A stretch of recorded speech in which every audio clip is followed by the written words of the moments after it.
चंडीगढ़ में शिक्षा के क्षेत्र में क्रांति आएगी और शिक्षा के क्षेत्र में परिणाम भी बेहतर आने चाहिए। जैसे प्राइवेट स्कूलों के बेहतर परिणाम आते हैं, वैसे ही सरकारी स्कूलों के भी परिणाम बेहतर आने चाहिए और टीचर्स के लिए भी ड्रेस कोड होना चाहिए। यह कहना है पंजाब के राज्यपाल व चंडीगढ़ के प्रशासक गुलाब चंद कटारिया का, जिन्होंने शुक्रवार को एनटीटी टीचरों को नियुक्ति पत्र दिए। 62 टीचरों को यह नियुक्ति पत्र दिए गए हैं, जिसमें खास बात यह थी कि जिसमें सिर्फ 2 ही पुरुष थे, बाकी सब 66 महिलाएं थीं। यह भर्ती प्रक्रिया 1 साल के भीतर की गई है, जिसमें चंडीगढ़ का शिक्षा विभाग आने वाले दिनों में और भर्ती करेगा। चंडीगढ़ की शिक्षा विभाग और मजबूत बनाने का प्रयास रहेगा। उन्होंने कहा कि चंडीगढ़ में कुल 111 सरकारी स्कूल हैं, जहां पर 97 सरकारी स्कूलों में प्री प्राइमरी के बच्चों को पढ़ाया जाता है और एक शिक्षक ही वह नींव रख सकता है। वह बच्चे को बड़ा होकर क्या बनेगा, इसके लिए तैयार कर सकता है। किसी भी भेदभाव के बिना यदि टीचर्स बच्चों पर ध्यान देंगे, तो बच्चे भविष्य में ज़रूर कामयाब होंगे।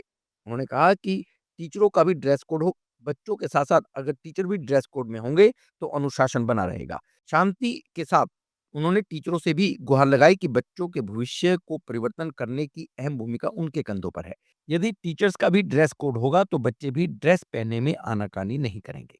1000 पदों को भरने के लिए विभिन्न स्टेजेस पर जो आवश्यक प्रक्रिया होती है उसको करते हुए, उनके डॉक्यूमेंट का चेकिंग करते हुए लास्ट में जाकर के 993 बच्चे इसमें चयन हुए। उसमें से ये जो 68 बच्चे जिनको आज हमने नियुक्ति पत्र दिया, ये नर्सरी में जो बच्चे पढ़ेंगे उनके लिए है। सामान्यतः यहाँ 14,000 के लगभग नर्सरी के बच्चे पढ़ते हैं। 97 स्कूल में नर्सरी है और हम सारे देश में, राज्यों में भी और केंद्र शासित प्रदेशों में भी ये यूटी है।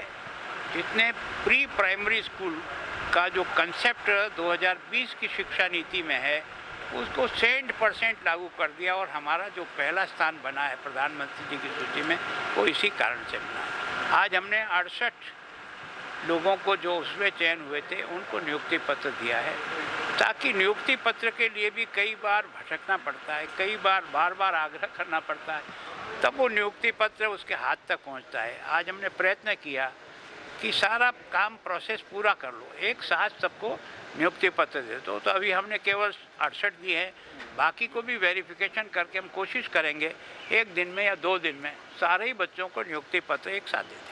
एक सर, टीचरों के लिए आपने स्पेशली ड्रेस कोड की बात की है, ये बात अलग है। देखो क्या है कि मैं सोचता हूँ कि बच्चे के मन में अलग अलग परिवार और बैकग्राउंड से बच्चे आते हैं। किसी माता पिता उसको कई ड्रेसें बनाता तो रंग बिरंगी पहन के आता है, किसी बच्चे के लिए वही 1-2 ड्रेस होती है, उसके घर वाले उससे ज़्यादा। तो बच्चे में एक हीन भावना बचपन से ना बैठ जाए कि मैं और मेरे माता पिता नहीं चलाते हैं। तो एक समान वातावरण कैसे बने, वो ड्रेस कोड के कारण से सारे बच्चे एक से दिखते हैं, ना गरीब दिखता है, ना जाति दिखती है, ना कुछ नहीं दिखता है।